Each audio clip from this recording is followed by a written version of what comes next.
ಕೆಲವೇ ಮಂತ್ರಿ ಹೇಳುತ್ತೇನೆ, ಚೆನ್ನಾಗಿ ಕೇಳುವಂತಾತನ ಚೆನ್ನಾಗಿ ಹೇಳುವಂತವರು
ಮಂತ್ರಿ ನಾನು ಬೇಗ ಹಾಡುವಕ್ಕಳು ಹೋದ ವೇಳೆಯಲ್ಲಿ ನಾನು ನೋಡಿದ ಮೃಗವು ಗಂಗತ್ತಿ ಹೋಗುವಷ್ಟರಲ್ಲಿ ಅದು ಎತ್ತರ ಮಾಯವಾಗಿ ಹೋಯಿತು. ಮುಂದೆ ಒಂದು ಸುಂದರವಾದ ವನದಲ್ಲಿ ಅತಿ ಸುಂದರಿಯಾದ ಸ್ತ್ರೀಯಳು ನನಗೆ ಆನಂದವನ್ನು ಮಾಡಿದಳು. ಅವಳನ್ನು ನೋಡಿದ ಕ್ಷಣ ನನಗೆ ವಿರೋಧಾಪ ಹೆಚ್ಚಾಯಿತು. ಆದ ಕಾರಣ ನೀನು ಶೀಘ್ರದಿಂದ ಹೋಗಿ ಆ ಮಂದರ ಮನೆಯನ್ನು ಕರೆದುಕೊಂಡು ಬರುವಂತಾತನಾಗು.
ರಾಜಪುತ್ರಿ ರಾಮದಾರಂದರೆ ರತ್ನಗಿರಿ ಸಂಸ್ಥಾನವನ್ನು ಆಳುವ ಛತ್ರಪತಿ ಮಹಾರಾಜರ ಪ್ರಧಾನಿ ಇರುವರು. ನನ್ನ ಹೆಸರು ಸಕಲ ಸದ್ಗುಣಿಯನ್ನು ಕರೆಯುತ್ತಿರುವರು. ಆದ ಕಾರಣ ನಮ್ಮ ರಾಜ್ಯಕ್ಕೆ ರಾಜ್ಯವನ್ನು ಪಡಿಸಿದ ಕಾರಣ ಜನನೇ ಜಗನ್ಮೋಹಿನಿ.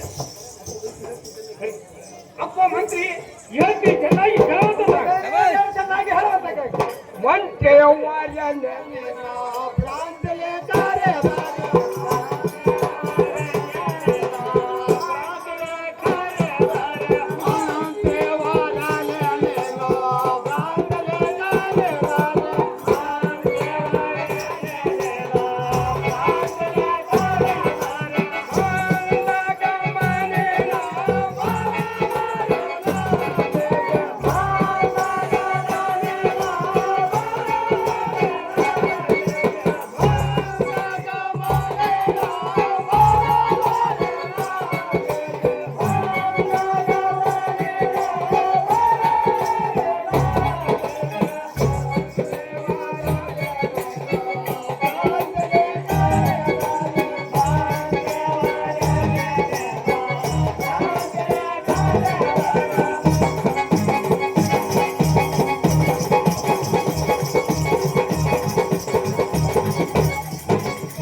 ಮಂತ್ರಿ, ಮಹಾರಾಜನ ಕರೆದರೆ ಏನು ಸರ್ವತೋ ಬರುವುದಿಲ್ಲ.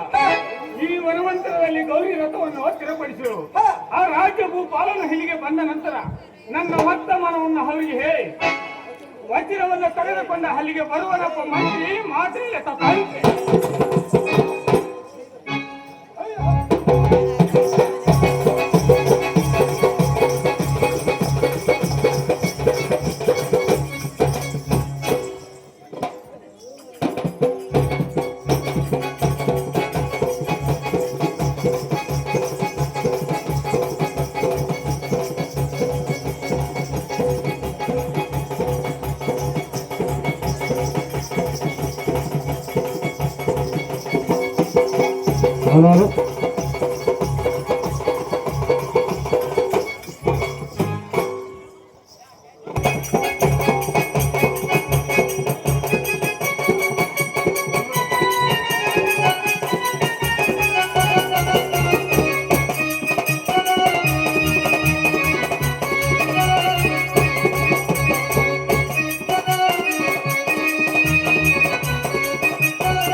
ಚೆನ್ನಾಗಿ ಕೇಳುವಂತವರೇ, ಜೈ ಮಂತ್ರಿ ಅದೇ ಚೆನ್ನಾಗಿ ಬೇಡುವಂತ ಆತನಾಗು.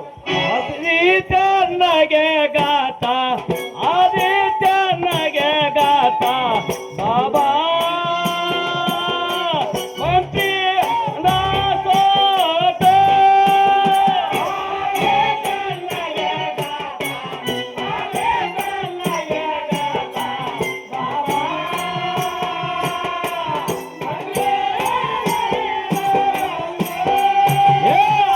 ಆದಿತ್ಯನಿಗೆ ಗಾತ, ಆದಿತ್ಯನಿಗೆ ಗಾತ ಬಾಬಾ ಮಂತ್ರಿ ದಾಸೋತ. ಆದಿತ್ಯನಿಗೆ ಗಾತ, ಆದಿತ್ಯನಿಗೆ ಗಾತ ಬಾಬಾ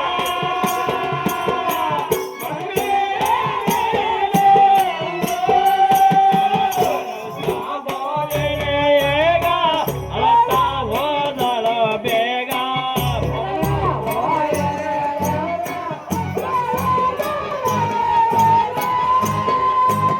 ಮದನ ಮೋಹಿನಿಯೇಗ ಅಳತಾ ಹೋದಳ ಬೇಗ.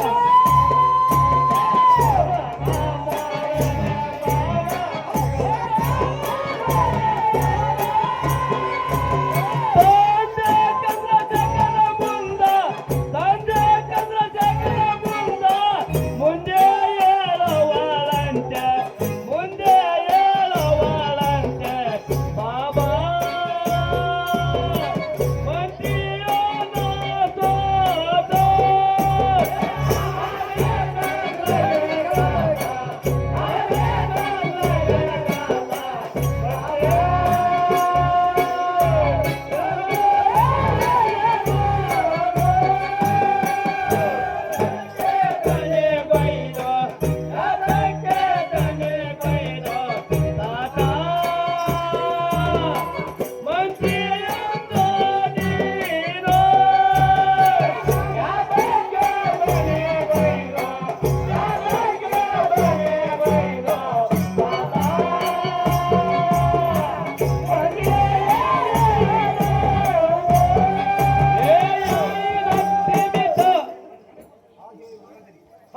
ಮಹಾರಾಜರೇ, ಆ ಮದನ ಮೋಹಿನ ರೂಪವನ್ನು ಎಷ್ಟಂತ ಹೇಳಲಿ.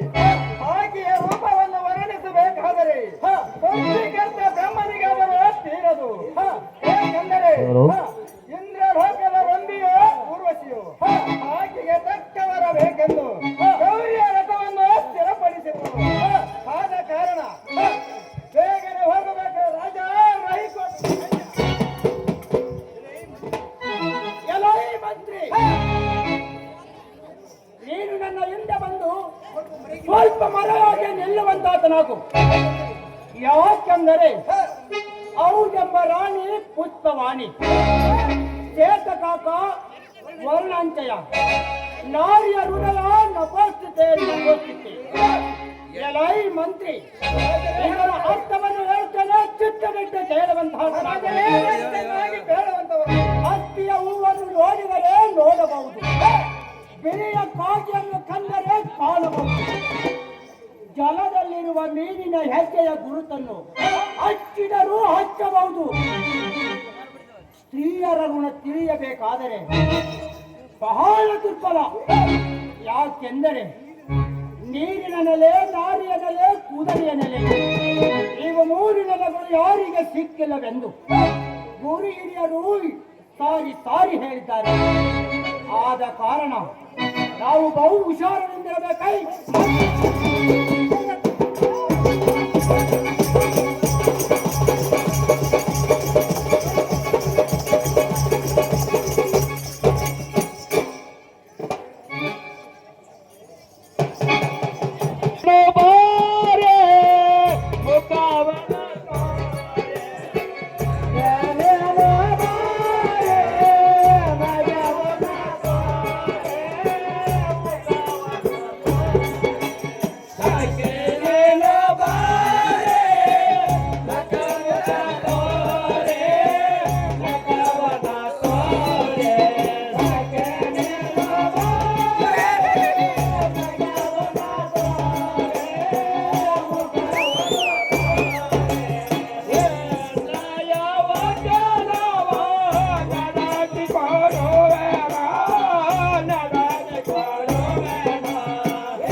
ಭಾಗ್ಯ ಭಾಗ್ಯದಿಂದ ಲೋಕಕ್ಕೆ ಹಗರಣ ಮಾಡುತ್ತಿರುವೆ.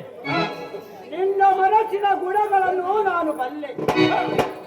ಚೋಲೋ ಮಾತಿನಿಂದ ನನ್ನ ಲೋಕವಾದರೆ ನಿನ್ನ ಪುಣ್ಯಕ್ಕೆ ಈಡಿಲ್ಲ.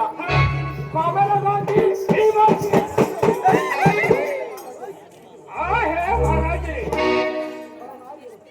ನಾರಿಯ ಮೈ ಮೇಲೆ ಹೇರಿ ಬರುವುದು ನರವಲ್ಲ, ದುರುಳಾಗಿನ ತೆಗೆದು ಕೆಲವೈ ಮದನ ಮೋಹಿನಿ ಎಷ್ಟು ಯಾರು ಮಾಡುತ್ತಿರುವೆ. ನಾನು ಮದನ ಮೋಹಿತನಾಗಿ ಯಾಜ ಒಡೆದು ಬಂದರೆ ನೀನು ಮದದಿಂದ ಮಾತನಾಡುತ್ತಿರುವುದು ಸರಿಯಲ್ಲ. ಕಮಲಗಾಂಧಿ ಈ ಮಾತು ರಾಜಪುತ್ರ ಚೆನ್ನಾಗಿ ಕೇಳುವಂತ ರಾಜಪುತ್ರಿ ಅದೇನು ಚೆನ್ನಾಗಿ ಕೇಳುವಂತಾಗ್ಯಾವು.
ನಾನೇನು ಸಾಮಾನ್ಯವೇ ಹೇಗೆ ನಿನ್ನಂತ ಹರಸನನ್ನು ಒಂದೇ ಸ್ಥಳದಲ್ಲಿ ಶಿರಛೇದನವನ್ನು ಮಾಡಿಸಿ ಬಿಡೋನು ತಿಳಿದ ನೋಡ ಚಿತ್ರಪಟ ಹೇ ಗಣ ಜಾನಕಿ ಆಗಿ ಗಡಿಗೆ ನಿನ್ನ ಸಡಗರದ ನುಡಿಗಳನ್ನು ಕೇಳಿ ಈ ರಾಜ್ಯದ ಮನಸ್ಸು ಗಡಬಡಿಸುತ್ತಿದೆ. ಮಡದಿ ಯಾತಕ್ಕೆ ನಿಂತಿರುವೆ? ಸುಮ್ಮನೆ ನನ್ನ ಪಟ್ಟಣದ ಆದಿಯ ನುಡಿ ಇಲ್ಲದಿದ್ದರೆ ನಿನ್ನನ್ನು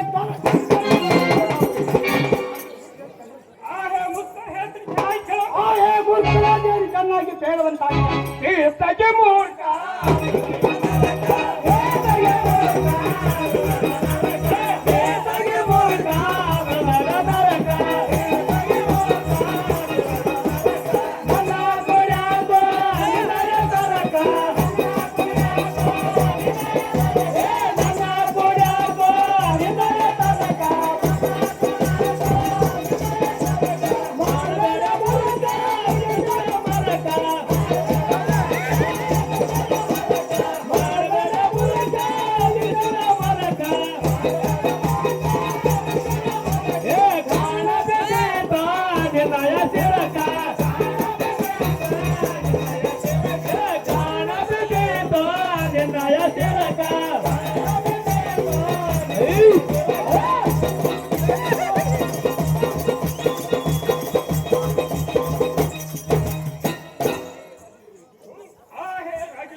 ರಾಜಪುತ್ರಿ ಊರಲ್ಲಿಂತ ಮಾತನಾಡು.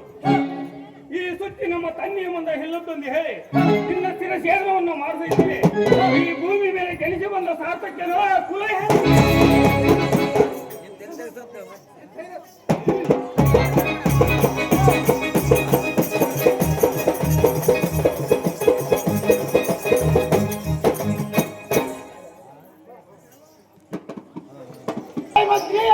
ಕೇಳುವಂತಾತನಾಗು.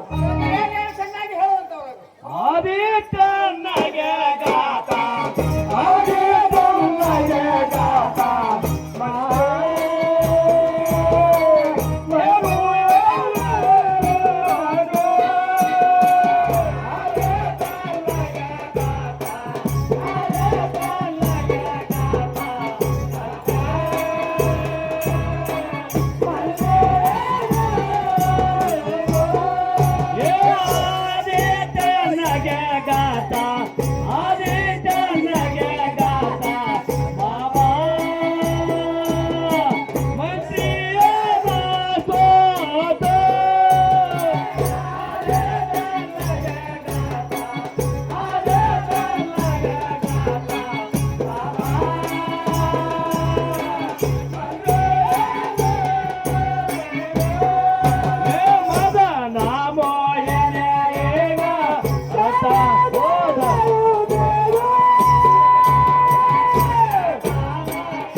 ಯಾತಕ್ಕೆ ದನೆ ಕೊಯ್ದ ರಾಜ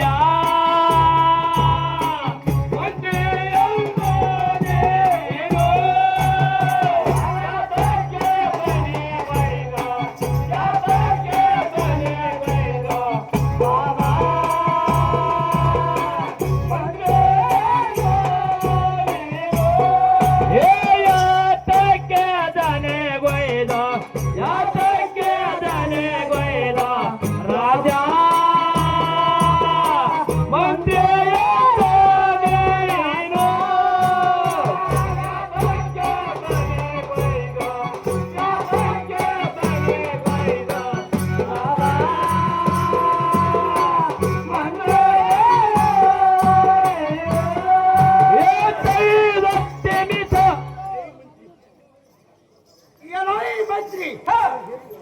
ನಾನು ಏನು ಹೇಳಲಿ? ಆ ಮಾನಗೇಡಿಯಾದ ಮದನ ಮೋಹಿನಿ ತನ್ನ ತಂದೆ ಮುಂದೆ ಹೇಳುತ್ತೇನೆಂದು ಕೋಪದಿಂದ ಹೊರಟು ಹೋದಳು. ಆದ ಕಾರಣ ಇದಕ್ಕೇನು ಆಲೋಚನೆ ಮಾಡುತ್ತೇವೆ? ಹಾಗಾದರೆ ಸ್ವಲ್ಪ ಸಮಾಧಾನವನ್ನು ತಾಳಿರಿ. ಆ ನಾರಿಯನ್ನು ಮನೆಗೆ ಹೋಗಲು ಬಿಡಬೇಡರಿ.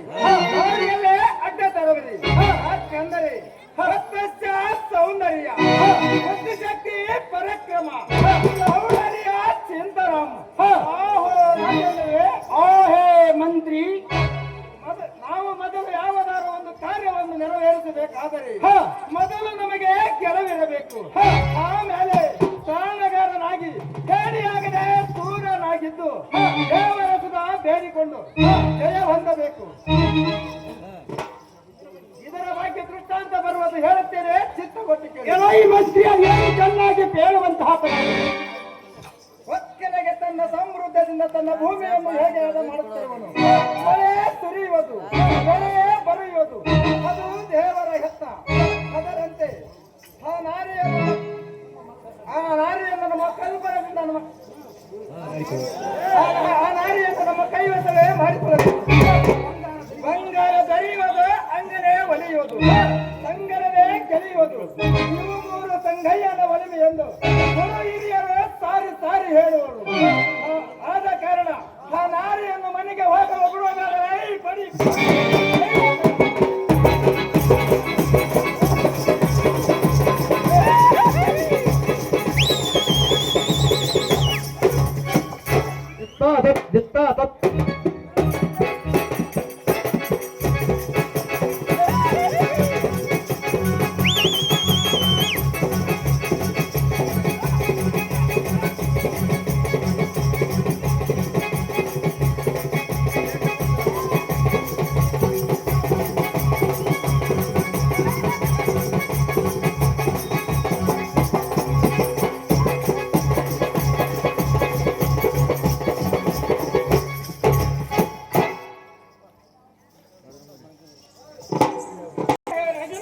ಏನು ಚೆನ್ನಾಗಿ ಹೇಳುವಂತ ಯಾಕ ತಿರುಗಾತಿ ದೇವನಕ, ಯಾಕ ತಿರುಗಾತಿ ದೇವನಕ, ಬಂದಿರೇ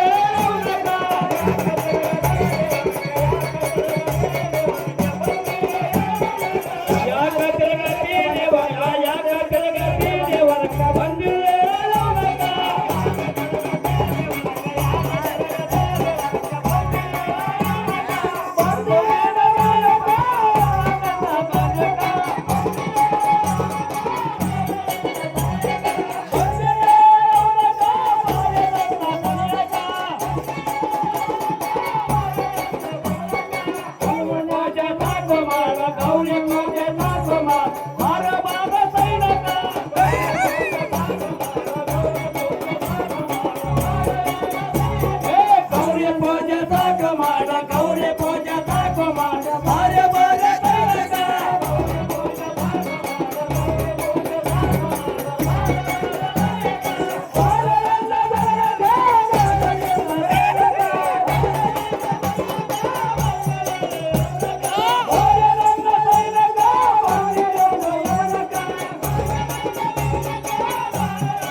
ಗೌರಿಯ ಪೂಜೆಯನ್ನು ಸಾಕು ಮಾಡು.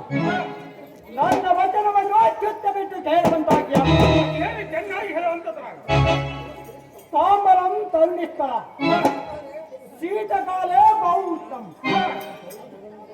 ಹಾಗೆ ರಾಜಪುತ್ರಿ, ಇದರ ಅರ್ಥವನ್ನು ಹೇಳ್ತೇನೆ, ಚಿತ್ತ ಬಿಟ್ಟು ಕೇಳುವಂತಾಗಿ. ಅದು ಏನು ಚೆನ್ನಾಗಿ ಹೇಳುವಂತರಾಗಿರಿ.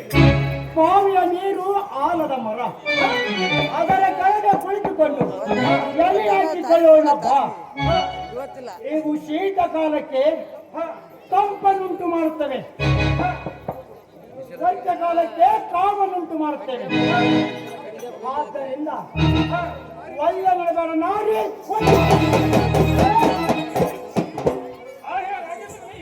ಚೆನ್ನಾಗಿ ರಾಜಪುತ್ರಿ ಚೆನ್ನಾಗಿ ಪೇಳುವಂತಾಗಿ ಆಗು. ಏನ್ ಸುದ್ದಿ ಹೇಳ್ತೆ ನಿನಗೆಲ್ಲ ಬೋಧ್.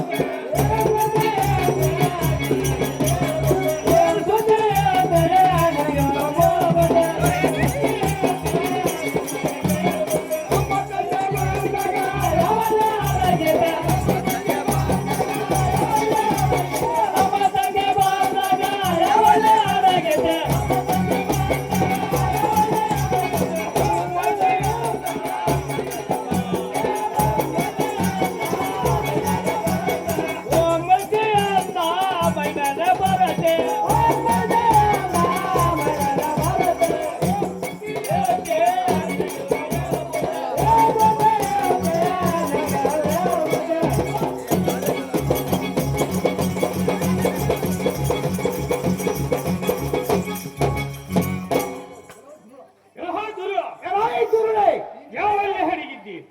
ನಮ್ಮ ತಂದೆ ಕೈಯೊಳಗೆ ನಿನ್ನ ಸಿಕ್ಕಿದರೆ ಇಕ್ಕಳಿಂದ ಕಳಕಳ ಹೆಣ್ಣೆಯಲ್ಲಿ ಹಾಕಿ ನಿನ್ನ ಕರೆದು ಬಿಡ್ತಿದ್ದ. ಸುಮ್ಮನಿಂದ ಬರೀ ವಾದ ಮಾತವನ್ನು ಬಿಟ್ಟು ನನ್ನ ವನವಂತರನ್ನು ಬಿಟ್ಟು ಹೆತ್ತುವುದು ಬುದ್ಧಿವೀರ. ಜನಗಾಂಬಕಿ ಆಳಿಗಳಿಗೆ ನಿನ್ನ ಸಡಗರದ ನುಡಿಗಳನ್ನು ಕೇಳಿ ಈ ರಾಜ್ಯದ ಮನಸ್ಸು ಗಡಬಡಿಸುತ್ತಿರುವುದು ಮುಂದೇತನ. ಸುಮ್ಮನೆ ನಾವು ಹೇಳಿದ ಮಾತನ್ನು ಕೇಳದಿದ್ದರೆ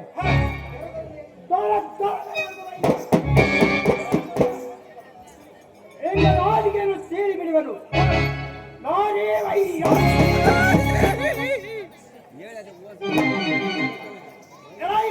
ಹೇಳ್ತಾನೆ ಕೇಳುವಂತಾಗಿ ಆಗು.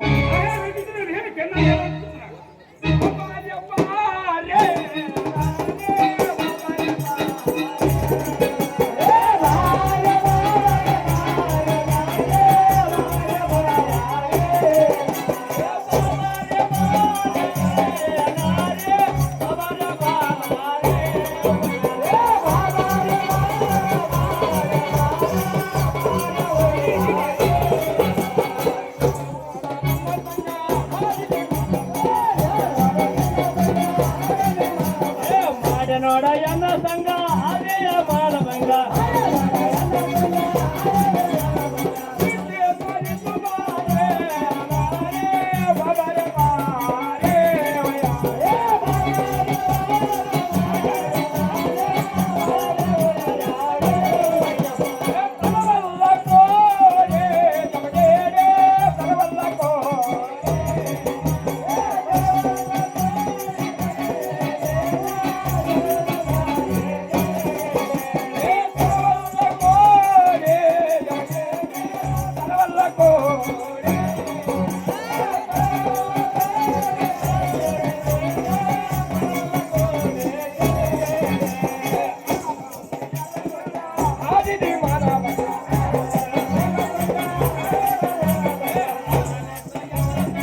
ಅದೇಯ ಬಾಲಭಂಗ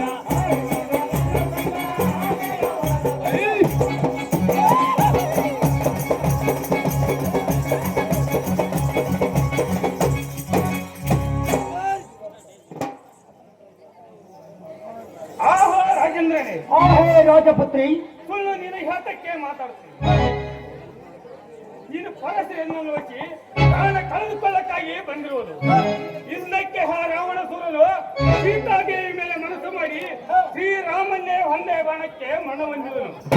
ಮತ್ತು ಆ ಕೀಚಕನು ದ್ರೌಪದಿಯ ಮೇಲೆ ಮನಸ್ಸು ಮಾಡಿ ಭೀಮ ಸೈನ್ಯ ಗತಿಯಿಂದ ಮನ ಹೊಂದಿದರು. ಎಲ್ಲಿನ ಸಲುವಾಗಿ ಎಷ್ಟು ಮಂದಿ ಮಣ್ಣು ಪಾಲ ಆಗಿವರು ತಿಳಿದು ನೋಡ ಚಿತ್ರಪಟಿ. ಅಲ್ಲದೆ ಮತ್ತೆ ಹೇಳ್ತೀನಿ ಚೆನ್ನಾಗಿ ರಾಜಪುತ್ರಿಯಾಗಿ ಚೆನ್ನಾಗಿ ಕೇಳುವಂತಾಗಿ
ನನ್ನ ನಾಲಿಗೆಯನ್ನು ಸೀಳಿ ಎಡಮುರಿಗವನ್ನು ಎಬ್ಬಿಸಿ ಬಿಡುವನು ದುರ್ಹಾತ್ಮನೆ.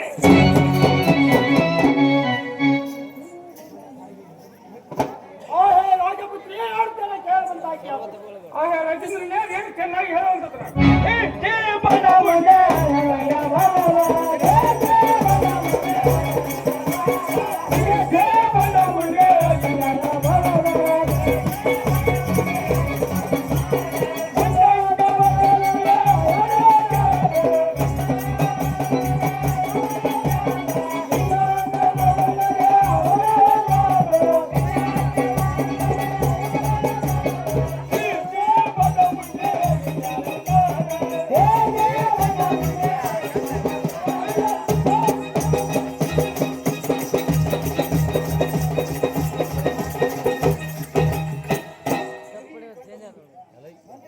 ಕಂಡ ಮುಂದೆ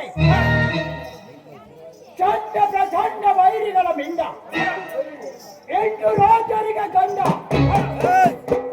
ಗೋಡುಗರಿ ದೇಶಕ್ಕೆ ಮಾತಂಡ ಮುಚ್ಚಂಡ ಪರಕಲಿಯಾದ ಸ್ವಲ್ಪನಾದರೂ ಭೀಕರವಿಲ್ಲದೆ ಹೋಯ್ತೆ ಕಂಡಂಗೆ ಬೊಗಲಾಡಿದ್ದೆ ಆದರೆ ನಿನ್ನ ಬುದ್ಧಿಯನ್ನು ಕೆತ್ತಿ ಯಾರ ಗುಂಡಿಗೆಯನ್ನು ಸಿಡಿ ಯಾರನ್ನು ಹೋಳು ಮಾಡಿದನು ಕೇಳಿದ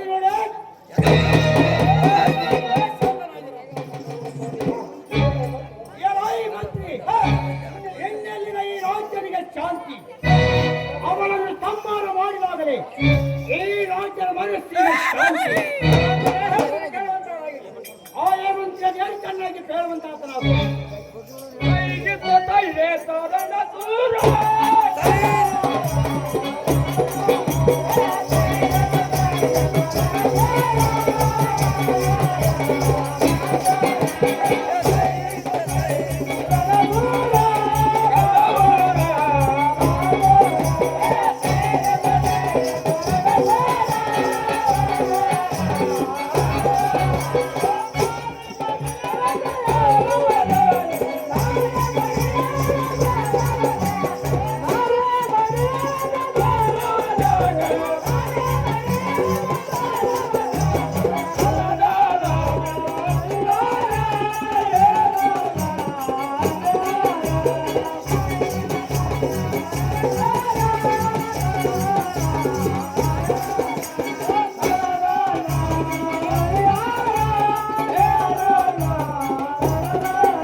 ಸ್ವಲ್ಪ ಸಮಾಧಾನ ತಾಳಿರಿ.